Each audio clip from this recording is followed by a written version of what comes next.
স্বাগত সম্পাদকীয়তে আমি ওমর ফারুক।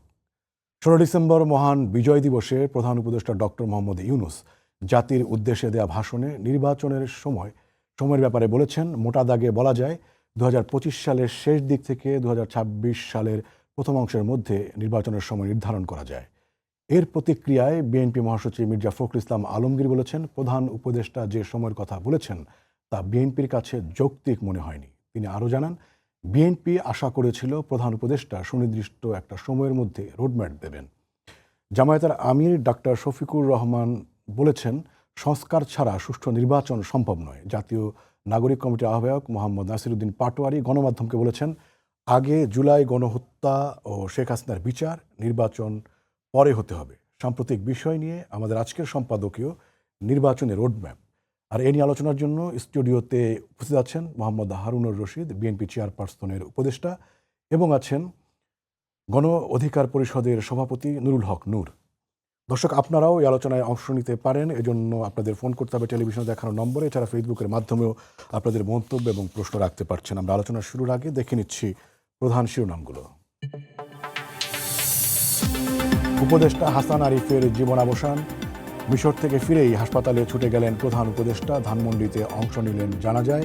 মেয়ে কানাডা থেকে ফেরার পর দাফন। জনগণের আকাঙ্ক্ষা অনুযায়ী নির্বাচনের সুনির্দিষ্ট তারিখ ঘোষণার আহ্বান বিএনপি নেতাদের। 2 কোটি ভুয়া ভোটার বাদ দিয়ে স্বচ্ছ তালিকা তৈরির পরে নির্বাচন চায় জামায়াত। জুলাই গণহত্যার বিচার করতে না পারলে তা হবে অন্তর্বর্তী সরকারের বড় ব্যর্থতা, বললেন সার্জিস। খুলনায় শহীদ পরিবারের মাঝে ফাউন্ডেশনের আর্থিক সহায়তা।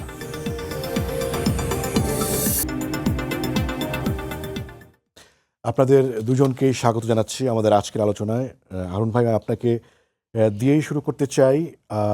আজকেরই একটি পত্রিকার প্রতিবেদন যদি আমি একটু কোট করি এবং সেটা সম্পর্কে যদি আপনার প্রতিক্রিয়া জানতে চাই, সেটা হচ্ছে যে, নির্বাচনে নিশ্চিত জয়ের সম্ভাবনা এবং পরিস্থিতির অবনতির আশঙ্কাতে বিএনপি দ্রুত নির্বাচন চায়।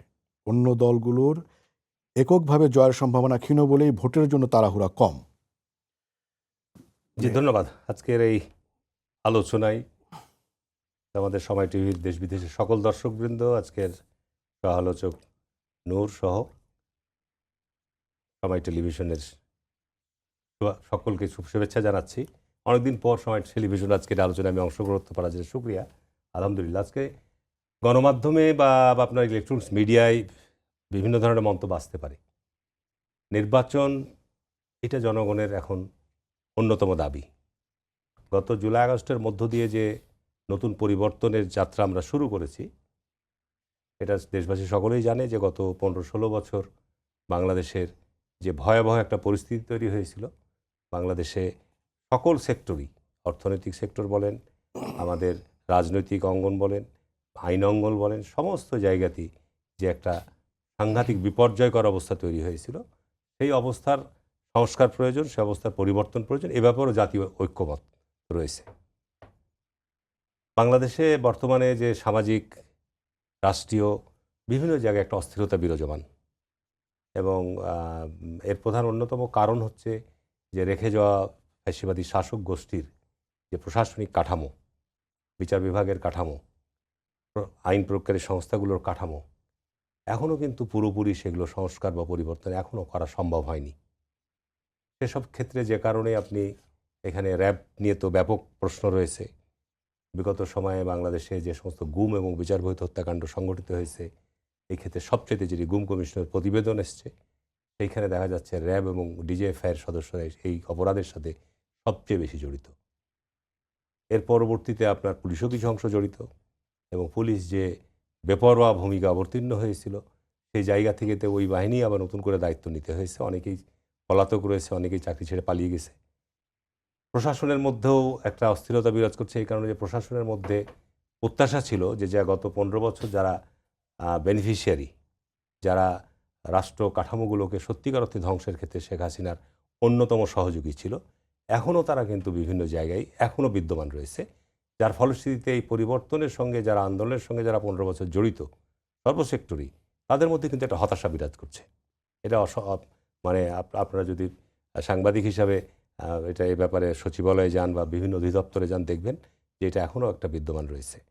যে কারণে এখানে আমাদের যে দাবিটা ছিল, সংস্কারের কর্মকাণ্ড তো শুরু হয়েছে জুলাই আগস্টের তখন থেকেই, এখনও পর্যন্ত 4 মাস পর্যন্ত কেন এই জায়গাগুলো আমরা পরিষ্কার করতে পারছি না?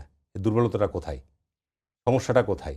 তার মানে এই সরকারকে তো আমরা সকল রাজনৈতিক দল আমরা একেবারে নিঃশর্তভাবে সমর্থন দিয়েছি, দিয়ে যাচ্ছি এখনও।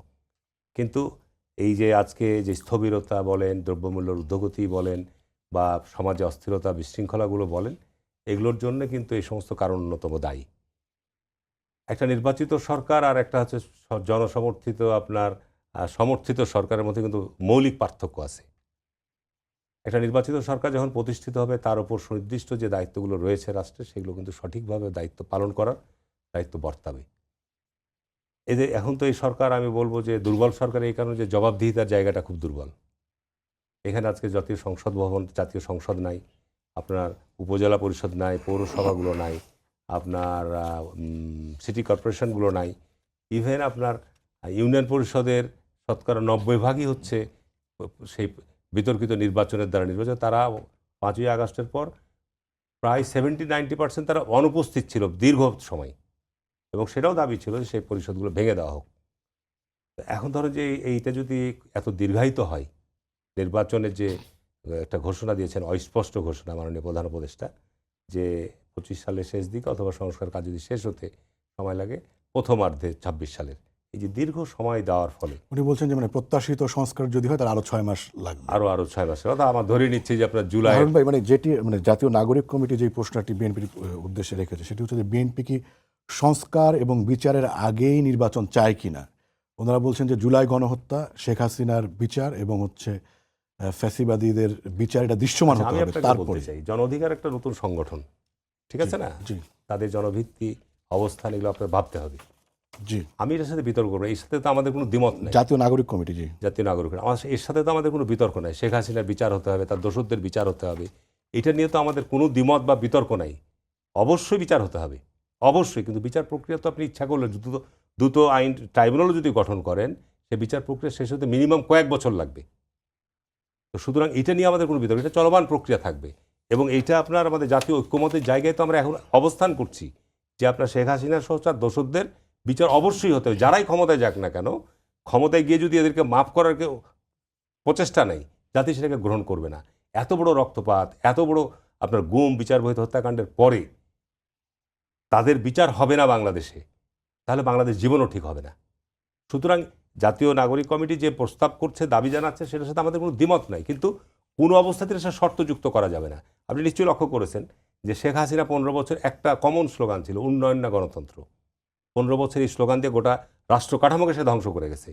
তো আপনার গণতন্ত্র নির্বাচনের সাথে আপনার এদের বিচারের কোনো আপনার মতপার্থক্য নাই। আপনার গণতন্ত্র প্রক্রিয়া অব্যাহত থাকবে, নির্বাচন প্রক্রিয়া যথাসময়ে অনুষ্ঠিত হবে। পাশাপাশি এদের ব্যাপারে জাতীয় ঐক্যমতভাবে আমরা তো বলছি যে এদেরকে আমাদের বিচারের আওতায় নিয়ে আসতে হবে যত দ্রুততম সময়ের মধ্যে সম্ভব। এর মধ্যে আমার কাছে যেটা মনে হচ্ছে যে পিছনের শক্তি অন্য কোনো তারা উদ্দেশ্য নিয়ে কাজ করছে কিনা। না হলে আমাদের কাছে যে তথ্যটা ছিল 5ই আগস্টের সময় যে 626 জন না কতজন তারা হেফাজতে আছে, তারা কোথায় গেল, তাদের ব্যাপারে কিন্তু আমরা হারুন ভাই, আমরা অন্য প্রসঙ্গ যাবে। আমি একটু নুরুল হক নূর, আমি আপনার কাছে একটু আসি। মানে এই ক্ষেত্রে আমি আজকের পত্রিকায় প্রকাশিত যে নিবন্ধ, সেখানে একটি মন্তব্যর মতোই আর কি প্রতিবেদন করা হয়েছে। সেটা হচ্ছে যে যেসব দল বিএনপির কাছ থেকে আগামী নির্বাচনে আসন ছাড় পাওয়ার প্রতিশ্রুতি পেয়েছে, তারাই দ্রুত নির্বাচনের দাবি জানাচ্ছে, অন্যরা তারা দিচ্ছে না। মানে গণ অধিকারের পরিষদের অবস্থান কি, এবং সেটার সাথে কি এই যে মন্তব্য বা বিশ্লেষণ, সেটার সাথে কি আপনি একমত কিনা? সবাইকে শুভেচ্ছা জানাচ্ছি, এবং আপনার মন্তব্য আমি মনে করি যে যথার্থ মন্তব্য এবং এটা বাস্তবসম্মত। কারণ হচ্ছে বাংলাদেশের রাজনীতিতে আওয়ামী লীগ এবং বিএনপি দুটো মেজর পলিটিক্যাল পার্টি ছিল, যারা গত 32 বছরে, এই 32-33 বছরে পালাক্রমে নির্বাচনগুলোতে ক্ষমতা এসেছে। আওয়ামী লীগ এখন নাই, হাওয়া মাটির সাথে মিশে গেছে, রাজনীতিতে নাই।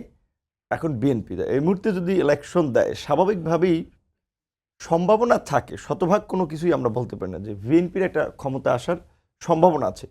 তাহলে এই ছোট ছোট দলগুলো যারা 20-25 বছর ধরে সংগ্রাম করেও অনেকে এমপি টেমপি হইতে পারেনি, তাদের ভরসা কিন্তু এমপি হওয়ার জন্য 1 নম্বরে বিএনপি, 2 নম্বরে অল্টারনেটিভ অপশন। কাজেই তারা এখন বিএনপি যেহেতু দ্রুত ইলেকশন চাচ্ছে, অনেকগুলো কারণ আছে, তার মধ্যে আমি মনে করি অন্যতম কারণ হচ্ছে যে বিএনপি যেহেতু একটা বড় দল, 17 বছর ক্ষমতার বাইরে ছিল, নেতাকর্মীরা মামলা হামলায় পর্যদস্ত, আর্থিকভাবে নানানভাবে ক্ষতিগ্রস্ত। কাজে এখন তাদের মধ্যে একটা প্রবণতা যে আমরা তো ক্ষমতায় চলে আসছি, ব্যবসা বাণিজ্য, টেন্ডার মেন্ডার এগুলো সব আমাদের নিয়ন্ত্রণে থাকবে, যার ফলে কিছুটা নিয়ন্ত্রণহীন হয়ে যাচ্ছে। যার ফলে কিন্তু চেয়ারম্যান সাহেবকে একাধিকবার বলতে হচ্ছে যে আমার কিছু সহকর্মীরা মনে করছেন আমরা ক্ষমতায় চলে আসছি, আমরা ক্ষমতায় চলে আসিনি, এবং বারবার রিমাইন্ড করে দিচ্ছেন যে যদি অপকর্ম করেন তাহলে আপনারা জনগণের কাছে ভোট চাইতে যেতে পারবেন না, জনগণের মুখোমুখি হতে পারবেন না। তাহলে নিশ্চয়ই কিছুটা দলের নেতাকর্মীরা একটু বেপরোয়া যদি বলি বা অসহিষ্ণু বলি হয়ে উঠছে, সেটা কিছু ঘটনা আছে। আমরাও যদিও বিএনপির বন্ধুপ্রতিম সংগঠন হিসেবেই একসাথে বিএনপি সহ আমরা আন্দোলন সংগ্রাম করেছিলাম, কিন্তু আমাদেরও কিছু নেতাকর্মী কার্যক্রমে দেখছি যে ইদানিং বিএনপি নেতাকর্মীরা মেনেই নিতে পারছেন না। ঠিক আওয়ামী লীগ আগে যেভাবে বলতে এখানে অমুক নেতা ছাড়া কোনো সংগঠন চলবে না, ব্যানার থাকবে না, পোস্টার থাকবে না, কিছু কিছু জায়গায় এই রকমের পরিস্থিতি আমরা যারা বিএনপির এলাই বলতে গেলে তারাই কিন্তু সম্মুখীন হচ্ছি। তো সেই ক্ষেত্রে বিএনপি দ্রুত ইলেকশন চায় যে যদি বেশি দিন যায় তাদের জনপ্রিয়তা বা নেতাকর্মীদের এই আপনার তৎপরতায় দলের ভাবমূর্তি ক্ষুণ্ণ হতে পারে। এক্ষেত্রে বিএনপির একটা চাপ আছে। দ্বিতীয়ত আপনি যে বিষয়টা বলছিলেন যে কিছু ছোট দল বা যারা বিএনপির সাথে আসনের কমিটমেন্ট পেয়েছে তারা বিএনপির যে লাইনে ওই লাইনে, এটাও বাস্তবসম্মত যে কমিটমেন্ট না পেলে আপনিও বলতেন যে নির্বাচন আরো সংস্কার হোক, বিচার হোক, তারপরে নির্বাচন হোক, এমনটা না। কি? এখন আমি না, এটা আমি বলছি, আমি কিন্তু কোনো দলের নাম উল্লেখ করি নাই, কিন্তু আমি বলছি হ্যাঁ, আমাদের যদি রাজনীতিটা দেখেন, আমার যদি এমপি হওয়ার যদি উদ্দেশ্য থাকে তাহলে শেখ হাসিনার আমলেই তো এমপি হতে হতো। 28 বছর পরে একটা বিপি হয়েছে, এবং গত এই রকমের একটা প্রতিকূল সময়েও আপনার রাজনৈতিক অঙ্গনে কিছু তরুণদেরকে নিয়ে আমরা হাঁটি হাঁটি করে পা চলছিলাম, এবং সেই তরুণদেরকে নিয়ে কিন্তু গণ অভ্যুত্থানের দ্বার প্রান্তে নিয়ে গেছি। আমার কর্মী 3-4 বছরের জুনিয়র যাদেরকে রাজনীতি হাতে ধরে শিখিয়েছি, গভর্নমেন্ট চালাচ্ছে। কাজে আমরা বৃহত্তর স্বার্থ না থাকলে তো শেখ হাসিনার সাথেই নানানভাবে সুবিধা নিয়ে কম্প্রোমাইজ করতে পারতাম। এই ইলেকশনেও তো ইব্রাহিম সাহেবের মতো একজন বয়স্ক মানুষ, আপনার মুক্তিযোদ্ধা, অভিজ্ঞ মানুষ, বিএনপির দীর্ঘদিনের জোট সঙ্গী চলে গেছে ইলেকশনে। শাহজাহান ওমরের মতো লোক ডায়লগ দিয়ে হ্যাডাম নিয়ে নৌকায় উঠে গেছে। তো আমাদের কিন্তু ওই লোভ ছিল না, বা এখনও নাই, মোহ নাই। তবে আমরা এখন বলছি, আমরা কিন্তু বিএনপির সাথে এখনও বিভিন্ন আলাপ আলোচনা, আমাদের যে এক দফা কেন্দ্রিক গড়ে উঠেছিল সেই আলাপ আলোচনাগুলো এখনও চলছে। প্রধান উপদেষ্টার ভাষণ নিয়ে আমাদের মতবিনিময় হয়েছে যে আমরা এটাকে কীভাবে দেখি, বিভিন্ন রাজনৈতিক দলগুলো দেশের সংকট নিয়ে আমাদের কী ভাবনা থাকা উচিত। তবে এইখানে আমাদের একটা সুস্পষ্ট অবস্থান যে রাজনৈতিক দলগুলো বিশেষ করে সরকারকে সমর্থন দিয়েছিল, আনকন্ডিশনাল সমর্থন, যার ফলে এই সরকার গঠিত হয়েছে। স্বাভাবিকভাবেই আমরা চাই যে এই গণহত্যার বিচারে যেন পরবর্তীতে কোনো প্রশ্ন না ওঠে, অন্তত বিচারের একটা ধাপ এই গভর্নমেন্টকে দিয়ে শেষ করা। আরুন ভাই বলেছিলেন ঠিক যে বিচারিক প্রক্রিয়া 20 বছরও লেগে যেতে পারে, যদি ওরকম যে আমরা অতীতের অভিজ্ঞতা দেখেছি, তাহলে 20 বছর ইলেকশন হবে না, এটা তো হতে পারে না। বিচারের একটা সমাপ্তির দিকে বা বিচারের একটা পর্যায়ে যেতে হবে, এবং এই যে রাষ্ট্র সংস্কারের যে একটা গণ দাবি উঠেছে, যেটা এই গণ আন্দোলনেরও আগে ঘোষণাই ছিল যে ফ্যাসিবাদী রাষ্ট্র কাঠামোর বিলোপ এবং নতুন রাজনৈতিক বন্দোবস্ত, সেই নতুন রাজনৈতিক বন্দোবস্তে না যাওয়া পর্যন্ত ইলেকশনে যাওয়া আমার মনে হয় ঠিক হবে না। এখন নির্বাচনের আগে আমাদের তো এই গণহত্যার সাথে যারা বিচার, এটি নিয়ে জোরালো আওয়াজ থাকা দরকার। কি হলে আপনারা মনে করবেন যে নতুন রাজনৈতিক বন্দোবস্ত হয়েছে? রাইট, এটাই বলছিলাম যে এখন এই সবচেয়ে যদি আমি বার্নিং ইস্যুগুলো যদি ধরি, গত আপনার 16 বছরে শেখ হাসিনার নির্দেশে গুম হয়েছে, তথা গুম কমিশন খুঁজে পেয়েছে, এবং এই 6 শতাধিক মানুষ গুম হয়েছে, 3,500 মানুষকে বিচার বহির্ভূতভাবে হত্যাকাণ্ড করেছে। এই বিচার হতে হবে। 28 লক্ষ কোটি টাকা পাচার করেছে, বাংলাদেশের কয়েকটা বাজেটের টাকা। এই টাকা ফিরিয়ে আনার একটা প্রক্রিয়া চালাতে হবে। দেশের অর্থনৈতিক যে ভঙ্গুরতা, এটা এই মুহূর্তে যদি আপনাকেও সরকারে বসিয়ে দেয়, আপনারও রাষ্ট্র চালাতে বেগ পেতে হবে। পাকিস্তানের যে পরিস্থিতিটা হয়েছিল, সেই ক্ষেত্রে একটা নেক্সটের ইলেকটেড গভর্নমেন্টের জন্য আমি মনে করি একটা হেলদি পরিবেশ দরকার। তার জন্য এই বেসিক কিছু সংস্কার, যেটা প্রধান উপদেষ্টা বলেছিল, আপনারা যদি শুধু নির্বাচন কেন্দ্রিক কিছু সংস্কার চান, আগামী বছরের শেষের দিকে একটা ইলেকশন করা যায়। আর যদি জন আকাঙ্ক্ষার একটা বিস্তৃত পরিসরে সংস্কার চান, সেক্ষেত্রে 26-এর মাঝামাঝির কথা ইঙ্গিত করেছেন। আমি এখানে নির্বাচনী রোডম্যাপ না হলেও আমাদের গণতান্ত্রিক যাত্রার জন্য একটা ধারণাপত্র বা নির্বাচন একটা ধারণাপত্র প্রধান উপদেষ্টা ছেড়ে দিয়েছেন। তিনি কিন্তু এর আগে বলেছিলেন যে এই যে 15টা কমিশন হয়েছে, এই কমিশনগুলোর প্রস্তাবনা, বিশেষ করে নির্বাচন কমিশন, সংবিধান, জনপ্রশাসন, কারণ এই প্রশাসন কিন্তু এটা আপনি রাতারাতি আপনার সবকিছু পরিবর্তন করতে পারবেন না। তাহলে এই প্রশাসনটা ঠিক করতেও তো আপনার অন্তত 1-1.5 বছর লাগবে। তারপরে যারা এই যে ভুয়া ভোট কিংবা আসনগুলো আপনার আপনার বিচ্ছিন্ন করে নিজেদের মতো সাজিয়েছে, সেখানে আসন পুনর্বিন্যাস, ভোটার তালিকা, এইগুলোর জন্য কিন্তু একটা সার্টেন টাইম কিন্তু প্রয়োজন আছে। সবচেয়ে বড় বিষয়টা হচ্ছে যে এই গণঅভ্যুত্থানের পরে আমরা যে জাতীয় ঐক্য এবং সংহতির মধ্যে আছি, এই ঐক্য এবং সংহতিকে সুদৃঢ় করে আমাদের, বিশেষ করে এইবার ডক্টর মোহাম্মদ ইউনূস ভারতের যে আমাদের এই সরকার তথা দেশের বিরুদ্ধে ধারাবাহিক যে প্রোপাগান্ডা, অপপ্রচার, ষড়যন্ত্র এবং সাম্প্রদায়িক সংঘাত সৃষ্টি যেটা পায়তারা ছিল, তার বিরুদ্ধে রাজনৈতিক দলগুলোকে ডেকে সলা পরামর্শ করেছিলেন, একটা জাতীয় ঐক্যের সূচনা করেছিলেন। আমি মনে হয় বাংলাদেশের ইতিহাসে এইরকম একটা ন্যাশনাল ক্রাইসিসে এই একটা জাতীয় সংলাপ হয়েছে, এটা অত্যন্ত ইতিবাচক।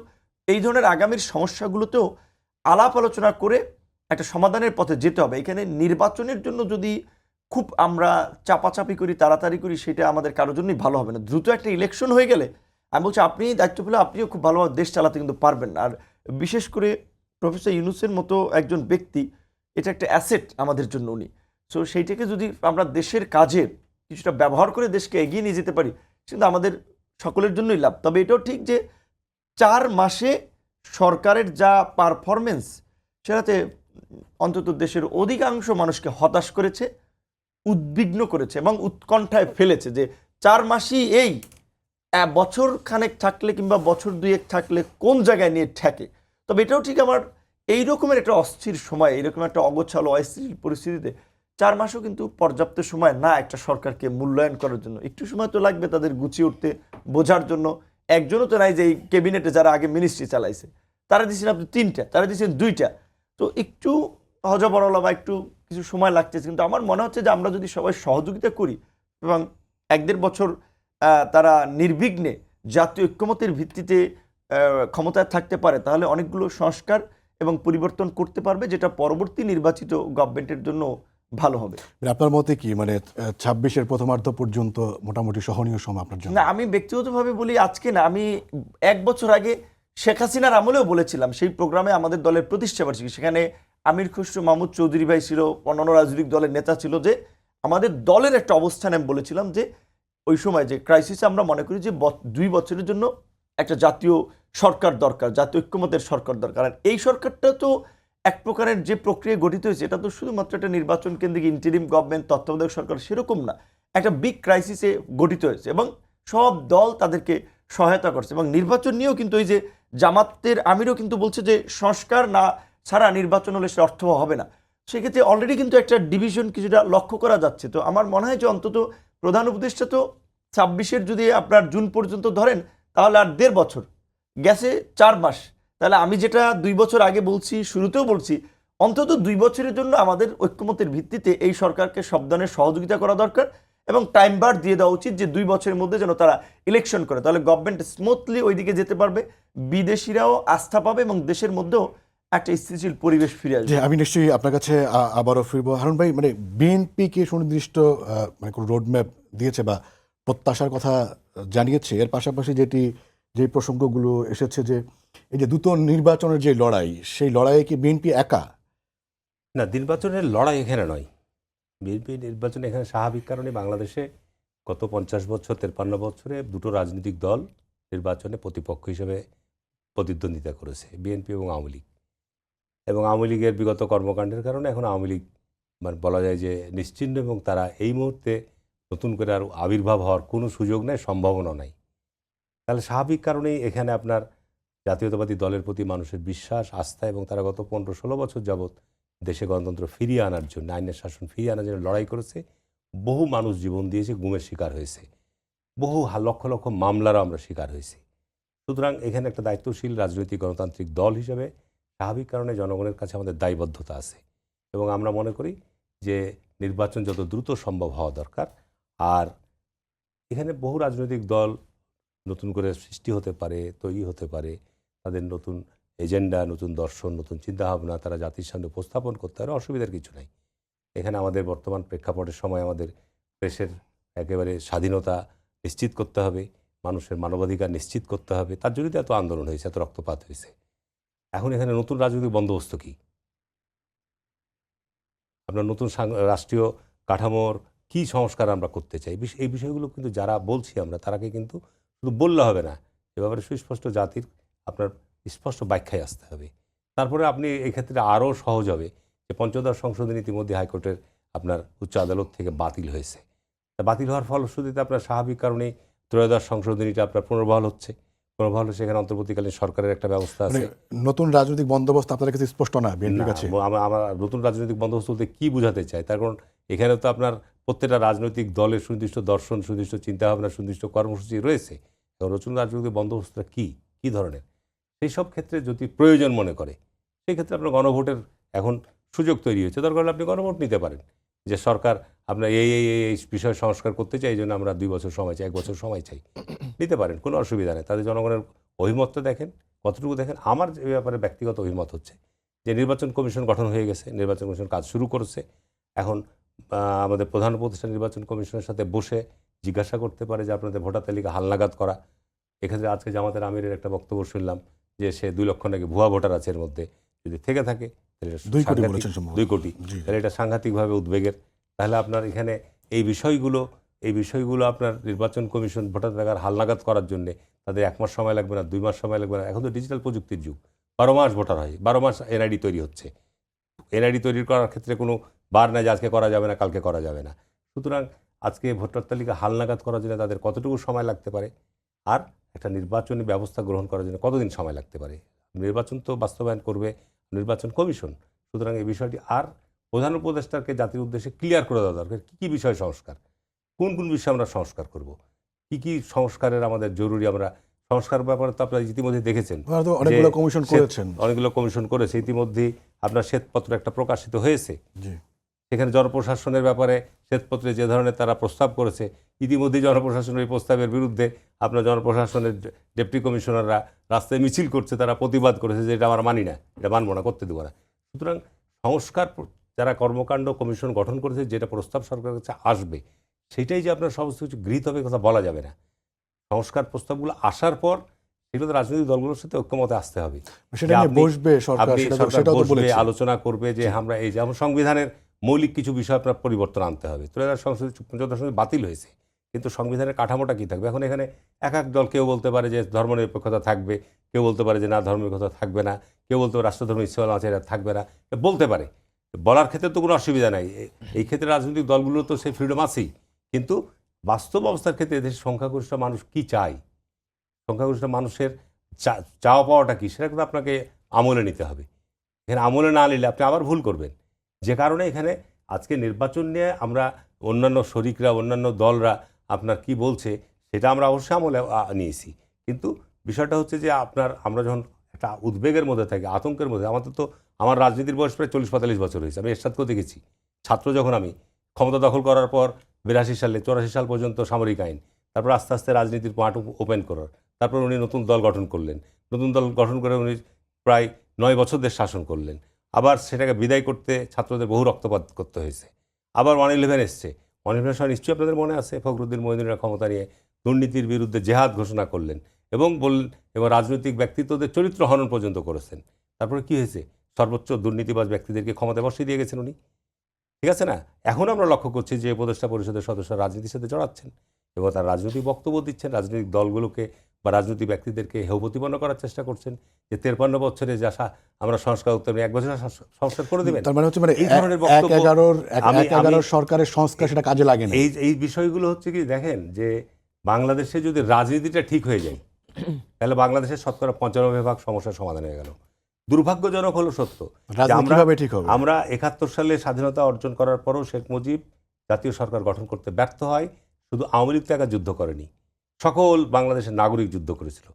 তো সেইখানে সেই সময় তিনি জাতীয় সরকার বা সেই সময় অন্য যারা মুক্তিযোদ্ধা তাদেরকে মূল্যায়ন করতে পারেননি, সে অংশ তাদেরকে এবং এক পর্যায়ে গিয়ে একদলীয় শাসন করার পরে উনি সপরিবারে বিদায় হয়ে গেল। আজকে আমাদের একটা সুযোগ এসছে, সম্ভাবনা তৈরি হয়েছে, আজকে আমাদেরকে রাজনৈতিক দলগুলো একসাথে বসতে পারছি। আওয়ামী লীগ বাংলাদেশ আর রাজনীতি উত্থান করতে পারে, তার কারণ আওয়ামী লীগের যে অপরাধ করেছে তাদের বিচার হতেই হবে। তো এই বিচার বাদ দিয়ে তো আপনি তাদেরকে নিয়ে কোনো হিসাব নিকাশ করার সুযোগ নাই। কিন্তু আমরা তো অন্ততপক্ষে জাতীয় ইস্যুগুলো নিয়ে তো আমরা এখন একসাথে বসতে পারছি, ছোট বড় দলগুলো তো বসতে পারছি। এইটা আমাদের কন্টিনিউ করতে হবে। রাষ্ট্রীয় ক্ষমতায় যারাই আসুক না কেন, জাতীয় ইস্যুগুলো নিয়ে আমাদের এই বসার জায়গাটা, আলোচনার জায়গাটা যেন রুদ্ধ না হয়, বন্ধ না হয়, এটা আমাদের অব্যাহত রাখতে হবে। সুতরাং নির্বাচনের কোনো বিকল্প নাই, আপনি যে কোনো এক্সপেরিমেন্ট করতে পারেন।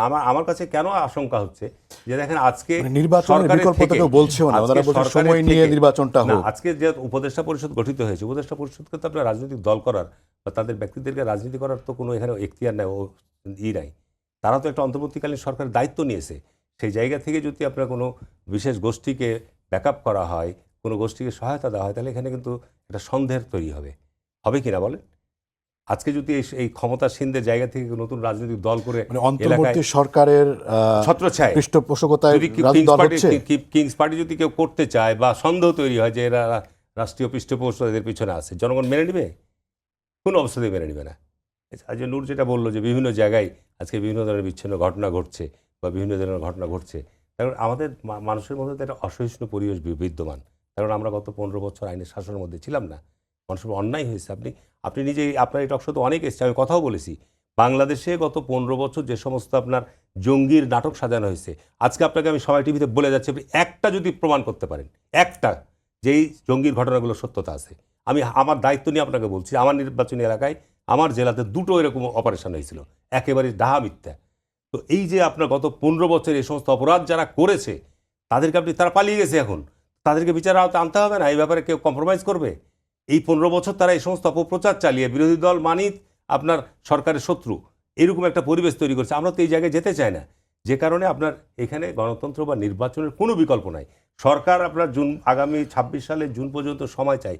আমি মাননীয় প্রধান উপদেষ্টাকে বলবো যত দ্রুত সম্ভব উনি দেশে ফিরে এসেছেন, উনি যত দ্রুত সম্ভব, যেহেতু উনার বক্তব্য নিয়ে বিতর্ক তৈরি হচ্ছে, আমি আবারও বলছি, উনার বক্তব্য নিয়ে বিতর্ক তৈরি হচ্ছে, উনি যত দ্রুত সম্ভব কি বিষয়ে কি সংস্কার করতে চান এই বিষয়টা জাতির সামনে পরিষ্কার করা দরকার।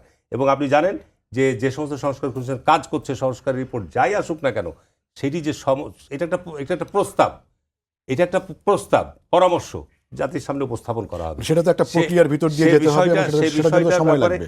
সে বিষয়টার ব্যাপারে সময় লাগবে, সে বিষয়টা যে আপনার সকলে গ্রহণযোগ্য হবে বা সে বিষয়টা যে আপনার সবার কাছে টেকসই হবে, তাহলে আমরা রাজনৈতিক দল হিসেবে আমরাও কিন্তু সংস্কারের প্রস্তাবগুলো সংস্কার কমিশনের কাছে দিচ্ছি। জি হারুন ভাই, আমি নিশ্চয়ই আবার সময় পেলে আপনার কাছে আসবো।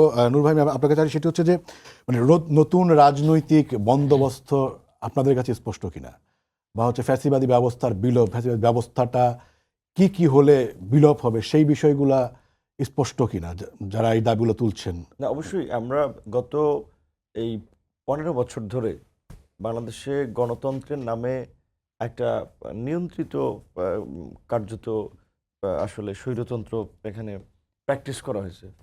যে আপনার কে ভোটে দাঁড়াবে, কে জিতবে, কে প্রার্থী হবে, যেটা বলে যে আমি ডামি নির্বাচন, এর মধ্যে দিয়ে জনগণকে ভোটের অধিকার থেকে বঞ্চিত করা হয়েছে, মানুষকে গণতান্ত্রিক চর্চা থেকে দূরে রাখা হয়েছে। এবং আইনের শাসন না থাকার ফলেই মানুষের মধ্যে আইন না মানার প্রবণতা, এবং যে হারুন ভাই যেটা বলেছে যে রাষ্ট্রের আইন শৃঙ্খলা বাহিনীকে ব্যবহার করে, রাষ্ট্রীয় অর্থ খরচ করে জঙ্গিবাদের নাটক সাজানো হয়েছে। কাজে এই গণতান্ত্রিক ব্যবস্থা ফিরিয়ে আনা, জনগণের ভোটের অধিকার নিশ্চিত করা এবং আইন শৃঙ্খলা বাহিনী তথা রাষ্ট্রীয় বিভিন্ন প্রতিষ্ঠানকে জবাবদিহিতার মধ্যে নিয়ে আসা, যেন এটা কোনো সরকার, এমপি মন্ত্রী যেন কোনো প্রতিষ্ঠানকে ব্যবহার করতে না পারে।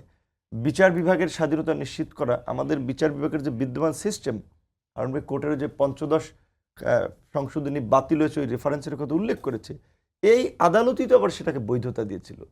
এই আদালতই তারেক রহমানকে আপনার শাস্তি দিয়েছিল, খালেদা জিয়াকে জেলে পাঠিয়েছিল, আবার সেই আদালতই খালেদা জিয়াকে, তারেক রহমানকে মুক্ত করেছে। এখন এখানে কিন্তু আদালতেরও একটা ক্রেডিবিলিটি মানুষের কাছে প্রশ্নের তৈরি করেছে। হ্যাঁ, এখনকার যে প্রধান বিচারপতি অত্যন্ত পণ্ডিত ব্যক্তি, আইনজ্ঞ, এবং আমরা তার মতো একজন ব্যক্তি প্রধান বিচারপতি, এটা বাংলাদেশের বিচার বিভাগের জন্য একটা সম্মানের।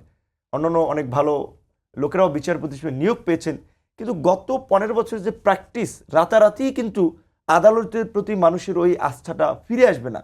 এবং বিশেষ করে এখানে আমাদের উচ্চ আদালতের যে বিচারক নিয়োগ প্রক্রিয়া, সেটা আমি মনে করি একটা পক্ষপাত দুষ্ট প্রক্রিয়া। কারণ হচ্ছে দেখেন কিভাবে নিয়োগ হয়, কোর্টের আপনার 10 বছর প্র্যাকটিস থাকলে আপনার আপনি মূলত এটা যেই দল ক্ষমতায় থাকে সেই দল নিয়োগ দেয় এবং তাদের আদর্শের লোক, বাইরের লোক খুব কম, রেয়ার নিয়োগ পায় না। তাহলে আপনি কিভাবে সেই আদালত থেকে ন্যায় বিচার পাবেন? যার ফলেই তো এই যে খালেদা জিয়ার মতো একজন বয়োজ্যেষ্ঠ নারী, বাংলাদেশের সাবেক একাধিকবারের প্রধানমন্ত্রী, অসুস্থ মহিলা মানুষ, তাকে আপনি জেলে পাঠান এবং অসুস্থ মানুষকে জেলে নিয়ে মৃত্যুর দিকে ঠেলে দিল শেষ পর্যন্ত। কিংবা একটা রাজনৈতিক দলের প্রধান রাজনৈতিক দল, যদি আওয়ামী লীগ সে সময় সরকারি দল, বিএনপি প্রধান বিরোধী দল, তাই সেই প্রধানের বক্তব্য টেলিভিশনে প্রচার করা যাবে না। মানে এটা কি ধরনের, মানে এটা তো সংবিধানের মৌলিক অধিকারের সাথে কন্ট্রাডিক্টরি ছিল যে আপনি বাক ব্যক্তি স্বাধীনতা হস্তক্ষেপ করছেন, কিন্তু আদালত তো সেগুলো করেছে।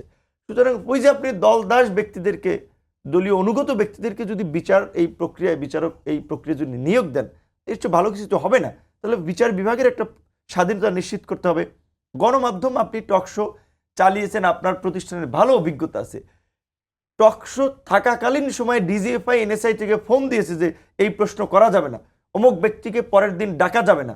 1.5 বছর টকশোতে ডাকা যাবে না, যে ভিপি নূরকে, আসিফ নজরুলকে, নুরুল কবিরকে টকশোতে ডাকা যাবে না, এগুলো পরিস্থিতি ছিল।